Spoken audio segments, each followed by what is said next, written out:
but when you give, do not let your left hand know what your right hand is doing. Come now. Get your head out of the gutter. What? Oh, hello again. And Merry Christmas. I didn't hear you fine people come in. You were late to our BDSM session, if that's what you came for. We just finished. Oh, I see. You're still stuck here. Well, not to worry, we can do the summary with you again this week. As a brief refresher, we just left the party in 3 groups, with Villiudi hiding out in the city, Maria's, Ulane, and Laura in a lizard person town, and Nulworth and Waitiri stuck in prison. We'll start with Villiudi's portion as his is the most uneventful. His day started off waking up at the city bar he booked a room in the night before.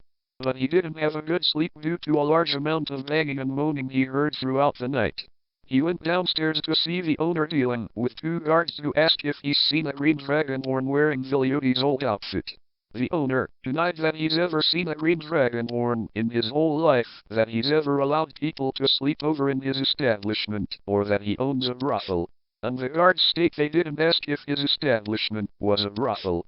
Villiudi doesn't know what a brothel is, but decides the best course of action is to hide upstairs in his room for a few minutes to wait for the guards to leave, with plans of jumping out the window if they search his room. After waiting for a few minutes, he leaves to find the guards are gone, and casts pass without trace before he leaves in search of the cartel. He makes his way to the old theater where they had their first encounter only to find it empty, which leaves him in sour spirits as he's not sure how he's going to help or reconnect with his friends. But he suddenly remembers that Waitiri and him had met a polite snake lady named Itachi, who served as their contact for the cartel, and so ran off to find her establishment. Once there, he was fortunate to meet both Itachi and Ulane, the halfling who acted as the cartel's direct representative. Villiudi filled him in on what happened on their mission and found out Ulane knew more than he did. Ulane explained that their other compatriots were found in a lizard person settlement outside the city and were being fetched for as they speak, and that Waitiri and Nulworth were both imprisoned within the main city jail, and that if the head of the captain was discovered, their group would be in deep shit with both the city and the cartel. Villiudi says he has no doubt that Waitiri and Nulworth would escape the prison without issue, and sits down to wait for his friends anxiously. Hang on a second, horseface. I think I forgot to put on the subtitles for our visitors, and I think our closed captioning contract with YouTube is about to expire. So let me just set up the subtitles so you can contribute if you want. Try saying something now. Ah, konnichiwa. But let's try this. Much better. But maybe keep your comments to a minimum. We don't want to make too much work for our animator. Back on track. We meet up with Ulane, Maria's, and Laura, who are enjoying their stay at the lizard person village.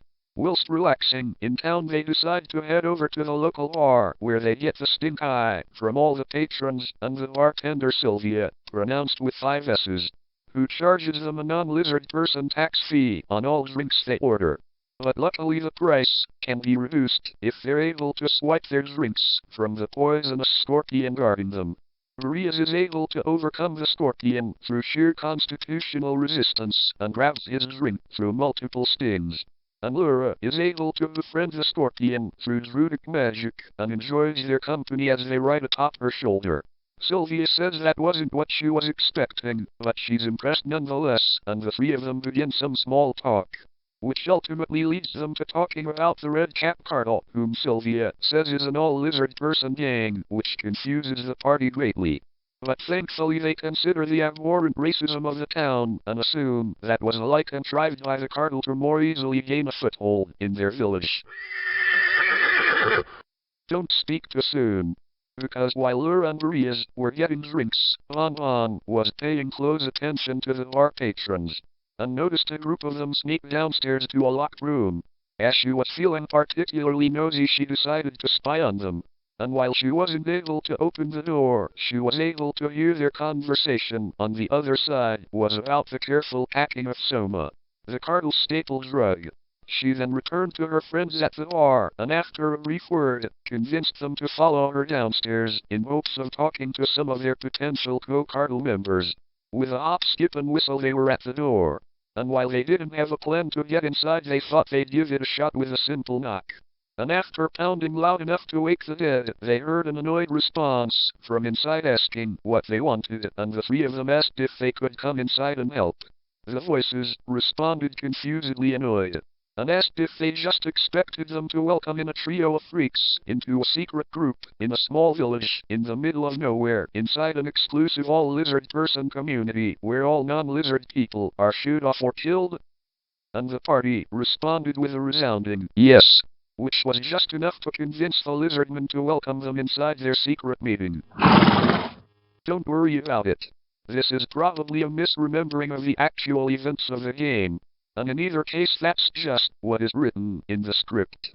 The party ends up getting all chummy with a lizard gang, with Bon Bon even turning a piece of soma into candy for one of the gang members' child that is present for Bring Your Child to Work Day. And surprisingly, this does not result in child murder. Horseface, remind me to ask you later what L even means. I'm not used to all this Hippian lingo. Anyway, the party find out the gang is a branch of the Red Cap Cartel and are indeed blissfully unaware of the cartel's non-lizardman leadership. But after a brief conversation, they convince the lizardmen to unionize. Hopefully this won't have any adverse effects on their culture or work environment.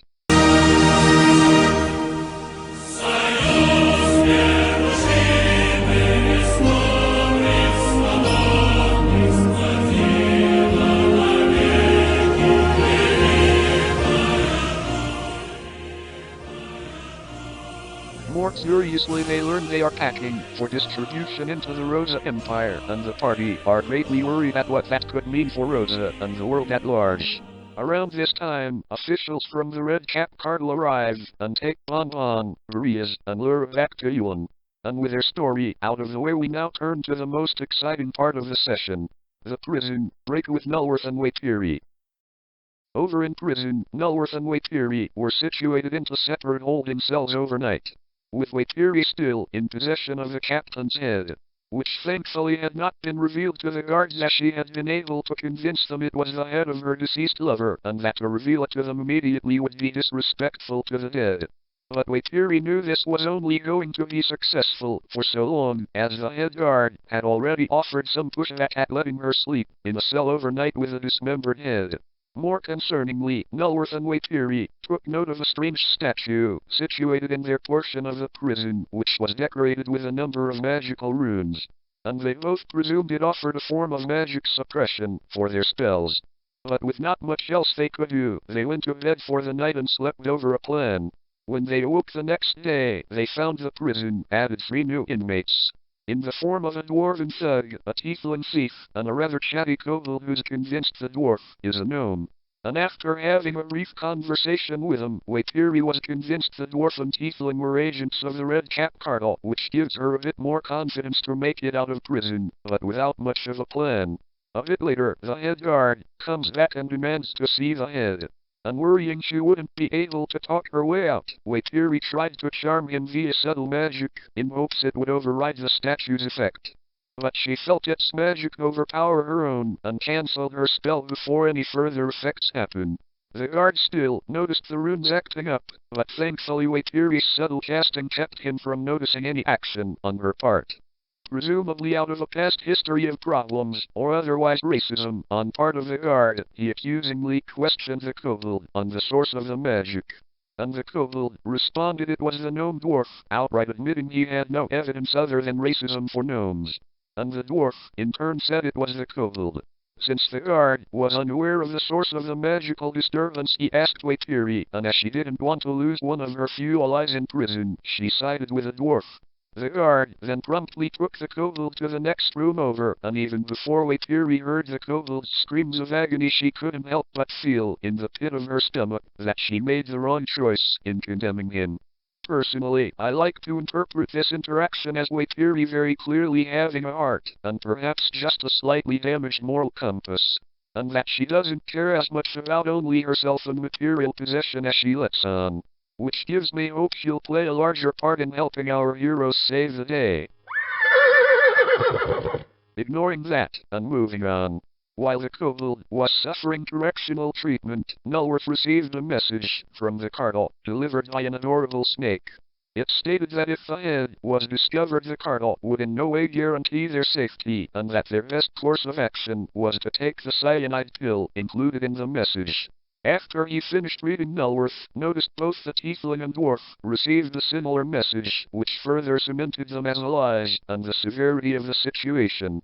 After briefly considering whether the cyanide pill would even work on him, or if merely holding it inside his gelatinous form would kill him, Nulworth threw the pill away and began work on his own escape plan. He examined the statue from his cell and noted that while the runes were indeed magical, they were only painted onto the statue, and he surmised a good scrubbing could damage or completely nullify their magic dampening abilities. But before he could decide whether to try to leave his cell now and wash away the runes, the head guard returned, very clearly exasperated and covered in blood. He started by very curtly apologizing to Waitiri for having her in jail still, and promised to release her and Nulworth if he could just see the head. With not much else to do, she agreed on the condition that he'd enter her cell on the pretense that she didn't want to show the dead's face to the rest of the prison. The guard begrudgingly agreed and asked her to remain against the wall as he entered. He unlocked and stepped into the cell and had his back turned to relock it, and with not much of a better idea she took the only Hail Mary she could think of, and attempted to incapacitate him with a kick to the walls. Unfortunately, the guard had testicles of steel, but only retaliated by dramatically turning around and menacingly told Waitiri that he'd be willing to pretend that didn't happen, and said they could either do this the easy way or the hard. Waitiri responded to his ultimatum with a punch to the face, which begins the prison battle encounter. Seeing that it's now or never, Nulworth puts his own plan into action. Using his gelatinous form, he passes through the bars of the cell, leaving behind most of his possessions and wealth. Then with his slimy appendages, a half-empty bottle of wine, and a lot of will, he tries to wash away the runes from the statue. Sadly, however, he should have bought that bottle of OxyClean from Gustafer when he had the chance, as he was only able to remove part of the runes before the statue came to life and attacked him. Inside the cell, Waitiri wasn't doing much better, as even with striking below the belt, her battle with the head guard was very one-sided without any of her magic. But thankfully both the dwarf and tiefling had managed to escape from their cells and were assisting and defending Nulworth in his newfound calling as a janitor. And after only suffering 2 more strikes from the animated statue, Nulworth had successfully removed all the runes from it. And just in time, as the rest of the prison guard arrived to their block after hearing the commotion they were causing. Nulworth promptly greeted them with a fireball, and after Waitiri heard them and that the magic was back on, began to blow literal holes into both the head guard and her cell. After suffering wounds and tinnitus from the explosion, the head guard ordered the statue to pin Waitiri to the wall of her cell. As the battle was starting to turn bad for them, and not wanting to leave Waitiri behind for dead a second time, Nulworth made one final squeeze past the head guard to her, and asked where she wanted him to teleport them via dimensional door. And Waitiri, still racked with guilt from sending the kobold to unneeded pain and suffering, and knowing the fate the tiefling and dwarf would face if left alone to the guards, took one deep look into the eyes of the tiefling, and quickly told Nulworth to teleport them as high above the prison as he could. Once free, she quickly casted flight on both herself and Nulworth, and after Nulworth casted invisibility on the 2 of them, they both flew incognito to the establishment of Itachi, which then ended our party's thrilling encounter. Not quite. There's still the reuniting of the party and the dinner at Ruby's to go over, and my gosh, is that dinner a doozy.